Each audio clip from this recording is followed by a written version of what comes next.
उसने जवाब में सीताराम को सफाक नजरों से घूरा, कुछ तवक्कुफ से बोला, तेरे मन में जो भी गंध भरा है आज खुलकर उगल दे। तू चाहता क्या है? कंठी मेरे हवाले कर दे, मेरा तेरा सारा झगड़ा खत्म हो जाएगा। अगर मैं इनकार कर दूं तो सीताराम तुझे भी करमचंदर की तरह ऊपर भेज देगा। सीताराम ने सफाक लहजा इख्तियार किया। अपने इस सेवक के बल पर अकड़ रहा है जिसने मनमोहन जैसे अनाड़ी पर वार किया था। रामकिशन ने पहली बार मुझे देखा, फिर देखता ही रह गया। मुझे पंडित रामकिशन की तेज नजरें अपने वजूद की गहराइयों में नेज़े की तरह चुभती महसूस हो रही थी।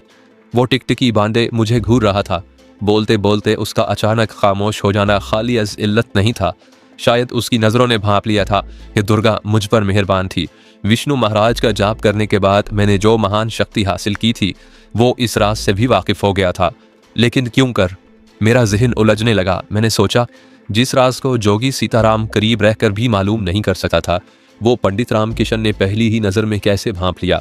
क्या वो सीताराम से ज्यादा शैतानी कुव्वतों का मालिक था? बहरहाल मुझे अपने बारे में रामकिशन की वो बात अच्छी नहीं लगी, चुनाचे मैं चुप नहीं रह सका। तुम्हारा कोई सेवक अनाड़ी कैसे हो सकता है? मैंने जहर खान से कहा। क्या तुम्हारे पास भी उसे सिखाने के लिए कुछ नहीं था?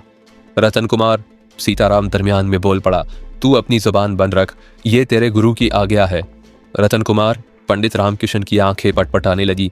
उसकी तेज नजरें मेरे जिस्म पर फैलने लगी। उसकी निगाहों में अजीब तजस्सुस मचल रहा था। वो अपनी जबान से मेरा नाम दोहराकर इस तरह खामोश हो गया था जैसे उसके जहन को कोई शदीद झटका लगा हो। कोई गुत्थी उलझ गई जिसे सुलझाने की खातिर वो खुद भी उलझ रहा था। बहरहाल मुझे सीताराम की मुदाखलत पसंद नहीं आई। रामकिशन ने मेरे बारे में जबान ना खोली होती तो और बात थी। मैं अंदर ही अंदर झुलस कर रह गया। शायद इसीलिए मुझे रामकिशन की नज़रें भी अपने वजूद पर एक बोझ लग रही थीं। चुनाचे मैंने उसकी निगाहों का मकसद समझने की कोशिश भी नहीं की। हिकारत से अपना मुंह दूसरी सिमत फेर लिया। ये सोच विचार में पड़ गया पंडित। सीताराम ने उसकी तवज्जो हटाने की खातिर बड़े जहरीले अंदाज में कहा, कहीं ऐसा तो नहीं कि तू मेरे सेवक पर अपनी शक्ति का रोब गांठ कर जोगी को टालने की कोशिश कर रहा है? नहीं, रामकिशन ने स्पाट आवाज में जवाब दिया। गणेश का सेवक होकर मैं उसी के पवित्र स्थान पर कोई घटिया कदम नहीं उठाऊंगा। फिर तो केवल एक ही रास्ता बाकी रह जाता है।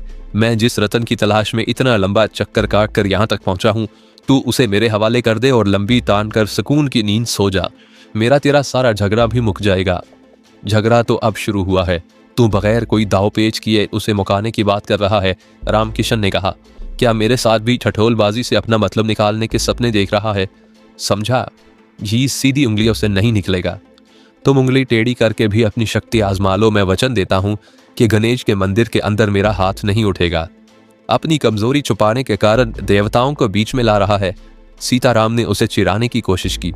रघुबीर और राम अवतार को कहां छुपा रखा है? उनको दोबारा सामने बुलाकर अपने सामने नत्थी कर ले, फिर भी मैं तुझ पर भारी पड़ूंगा।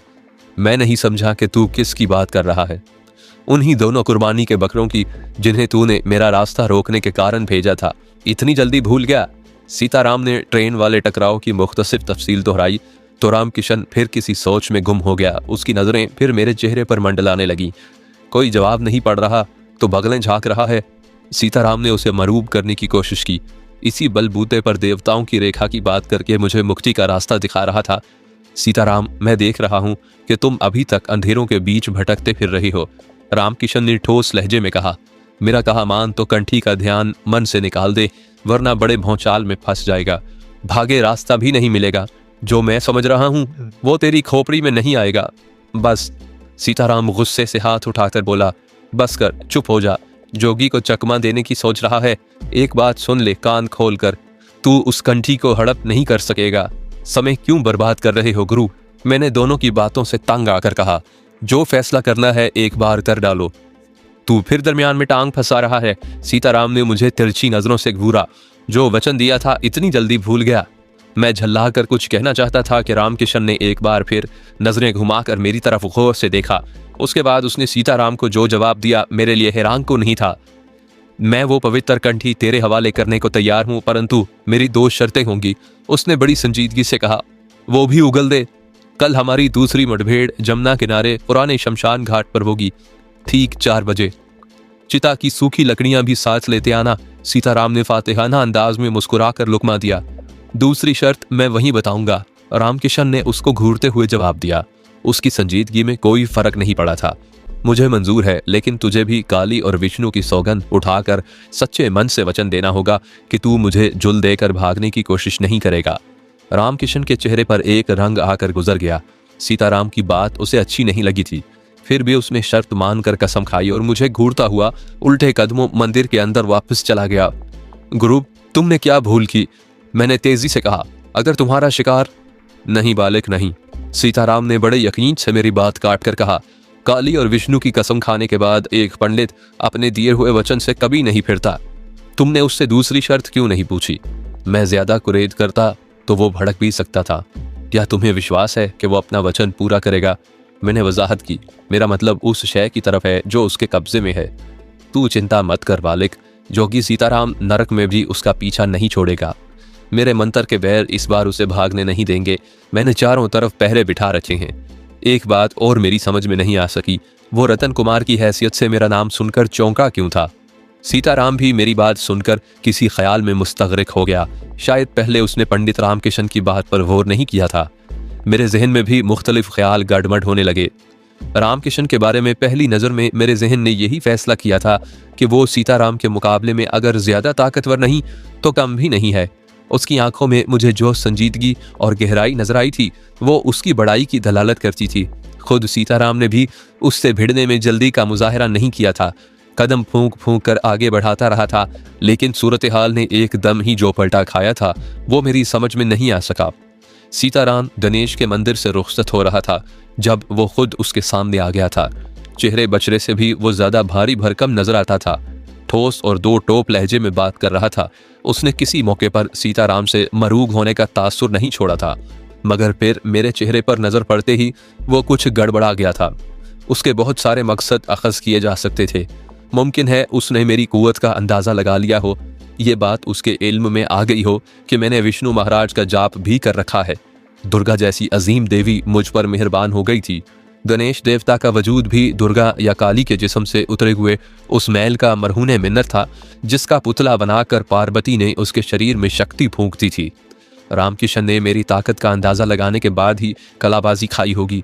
उसे सीताराम की ताकत से कोई खतरा लाहक नहीं होता तो वो खुलकर तन्हा मैदान में उतरने की भूल कभी ना करता। लेकिन मेरी वजह से उसने दूर अंदेशी से काम लेने पर गौर किया होगा।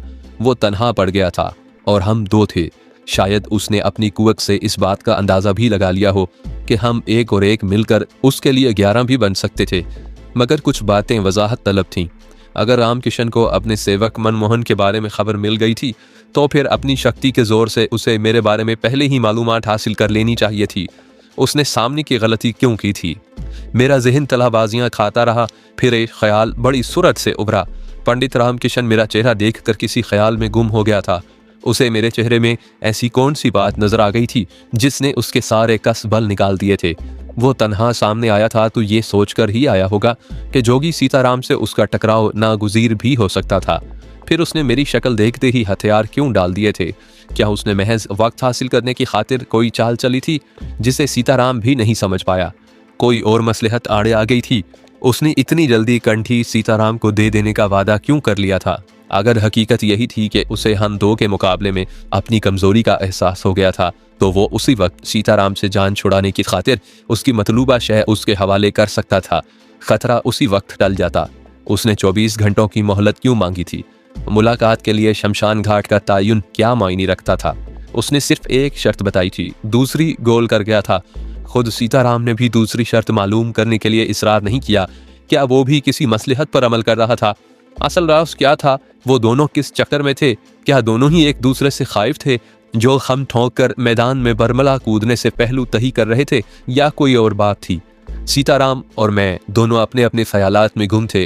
धर्मशाला पहुंचने के बाद भी उसने मुझसे कोई बात नहीं की। वो भी मेरी आखिरी बात सुनकर किसी सोच में गर्क हो गया था।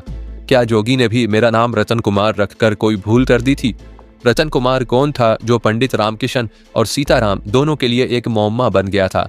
क्या इस नाम से उन दोनों की जिंदगी का कोई गहरा ताल्लुक रह चुका था? अगर ऐसा ही था तो सीताराम ने मेरा नाम बदलते वक्त उस वक्त गौर क्यों नहीं किया? मेरे दिमाग में झरना था बहैसियत पुजारन गणेश के मंदिर में नजर आना भी हैरत का बायस था। वो मेरे ख्याल के मुताबिक 100% झरना ही थी, जिसने माजी की तमाम बातों का हवाला देकर अपनी हकीकत तस्लीम कराई थी। अगर बुजुर्ग की आवाज़ ने मुझे मोहतात रहने की तलकीन बर वक्त ना की होती तो शायद मैं फिर सीताराम की किसी साजिश का शिकार हो जाता। वो जानता था कि झरना मेरी कमज़ोरी बन चुकी है, इसीलिए उसने झरना के रूप को सामने लाकर मुझे फिर किसी फरेब में मुब्तला करके अपना उल्लू सीधा करने की कोशिश की थी। शायद 21 दिन का हिसाब किताब अभी तक उसके जहन में डंक मार रहा था। वो झरना के ज़रिए मालूम करना चाहता होगा कि मैंने वो 21 दिन कहाँ सर्व किए थे। कोई और चाल भी हो सकती थी, लेकिन बुजुर्ग ने मुझे पहले ही कदम पर टोक कर मोहतात कर दिया था। रात का खाना खाने के बाद मैं अपने कमरे में जाने की खातिर पर तोल रहा था जब सीताराम ने मेरा हाथ पकड़कर बड़ी संजीदगी से कहा, बालिक, आज की रात तू यहीं मेरे साथ सो जा। तेरा दूसरे कमरे में लेटना ठीक नहीं है। क्यों? मैंने उसे कुरेदने की खातिर दरियाफ्त किया। आज रात में क्या खास बात है? तू अभी इन बातों की गहराई तक नहीं पहुंच सकता, परंतु मैं जानता हूं कि आज की रात हम दोनों के लिए भारी है। कोई वजह भी जरूर होगी। हाँ, कोई कारण ना होता तो मैं तुझे कभी ना टोकता। सीताराम ने होंठ चबाते हुए संजीदगी से कहा, दुश्मन को खुद से कमजोर समझने की भूल कभी नहीं करनी चाहिए। पंडित रामकिशन ने 24 घंटे की शर्त बांधी है, तो इसमें भी कोई चाल अविश होगी। तेरी इत्तला के लिए यह भी बता दूं कि अगर वो महान शक्ति का मालिक ना होता तो मैं उसे इतनी ढील भी तभी न देता। बड़ा चितर और चंडाल आदमी है, उसने कुछ सोच विचार करके ही कोई फैसला किया होगा। लेकिन मेरा दूसरे कमरे में सोने से तू नहीं जानता, लेकिन जोगी सीताराम जानता है कि आज की रात वो चैन की नींद नहीं सोएगा। उसकी खोपड़ी किसी न किसी जोड़ तोड़ में लगी होगी।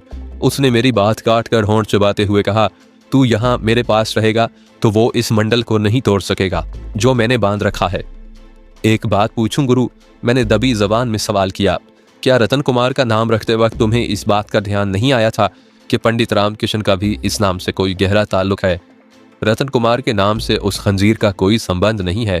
सीताराम तिल मिलाकर बोला, तू जो सोच रहा है वैसी कोई बात नहीं है। और क्या बात है? मैंने इसरार किया। वो बार बार मेरी तरफ क्यों देख रहा था? रतन कुमार का नाम सुनकर चौंकने का क्या कारण था? अभी इन चक्रों में मत पड़, सीताराम ने बात टालने की खातिर कहा। कल का दिन और गुजर जाने दे, सारी बात तेरी समझ में आ जाएगी। और अगर कल भी उसने तुम्हारी बात ना मानी तो? तू क्या कहना चाह रहा है? सीताराम ने मुझे बड़ी गहरी नजरों से घूरा। किस पाताल में झांकने की कोशिश कर रहा है? बात समझने की कोशिश करो गुरु, मैंने ठोस आवाज में जवाब दिया। अभी रामकिशन ने दूसरी शर्त नहीं बताई है। फिर वो कोई ऐसी शर्त भी बांध सकता है जिसे तुम पूरा ना कर सको। अब वो ऐसा नहीं करेगा, सीताराम ने बड़े एतमाद से जवाब दिया। अगर उसे टालना होता तो खुलकर कंठी मेरे हवाले करने का वचन कभी ना देता। आखिर उस कंठी में ऐसी क्या बात है जिसने तुम्हें पागल बना रखा है? मैंने संजीदगी से सवाल किया। तुम उसे बराह रास्त क्यों नहीं हासिल कर सकते? बिला वजह मेरे जीवन को दरमियान में घसीटने से तुम्हें क्या मिला?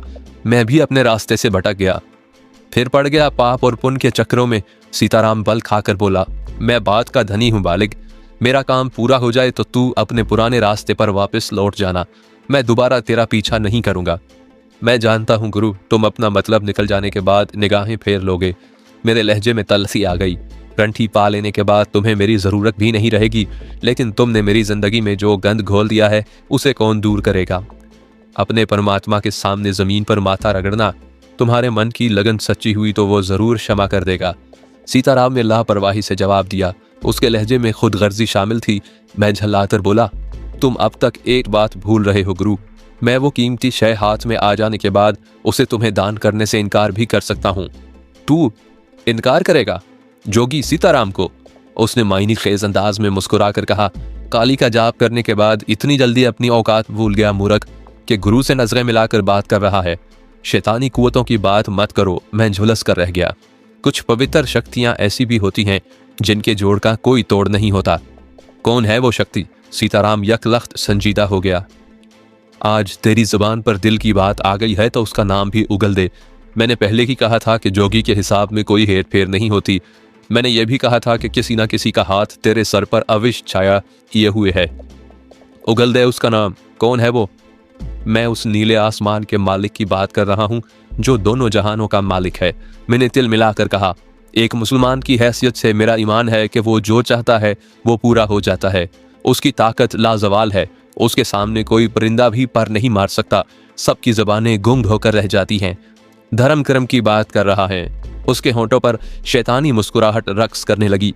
उस सुंदरी के कोमल शरीर की गर्मी और शक्ति को भूल गया, जिसके एक इशारे पर तू सारे कपड़े लिए उतार कर अलिफ नंगा हो गया था। उस नाटक में भी तुम्हारा हाथ शामिल था। मैं बेबसी से होंठ काट में लगा। फिर झगड़ा किस बात का मूर्ख, उसने जहर फन से कहा। अब भी जो गुरु कह रहा है वो ही मान ले, इसी में तेरी मुक्ति है। मैंने कोई जवाब नहीं दिया। दुर्गा ने बंदिश आयद ना की होती तो शायद मैं उलझ पड़ता, लेकिन मैं जानता था कि वो मेरे मुकाबले में सीताराम की ज्यादा हिमायत करेगी। उसने विष्णु का जाप मुकम्मल करने के बाद मुझसे कह भी दिया था कि मैं सीताराम के मुकाबले में खड़ा होने की कोशिश कभी ना करूं, वरना वो मेरी सारी शक्ति वापस ले लेगी। एक बात और कान खोल कर सुन ले, सीताराम ने किसी जख्मी सांप की तरह पुकारते हुए कहा। कल उस कमीने पंडित के सामने अपनी जबान बंद ही रखना। तेरा नाम सिर्फ रतन कुमार ही है, इस बात को भी गिरा से बांध ले। कल जोगी के सपने पूरे होने की शुभ घड़ी है। तूने कोई गड़बड़ घोटाला करने की कोशिश की तो मैं तुझे भी क्षमा नहीं करूंगा। सुन रहा है ना मेरी बात? हाँ, मैंने स्पार्ट लहजे में जवाब दिया। सुन भी रहा हूं और समझ भी रहा हूं। चल अब चुप करके इसी कमरे में टांग पसार कर सो जा। सीताराम के लहजे में मेरी तज़हीक का पहलू नुमाया था।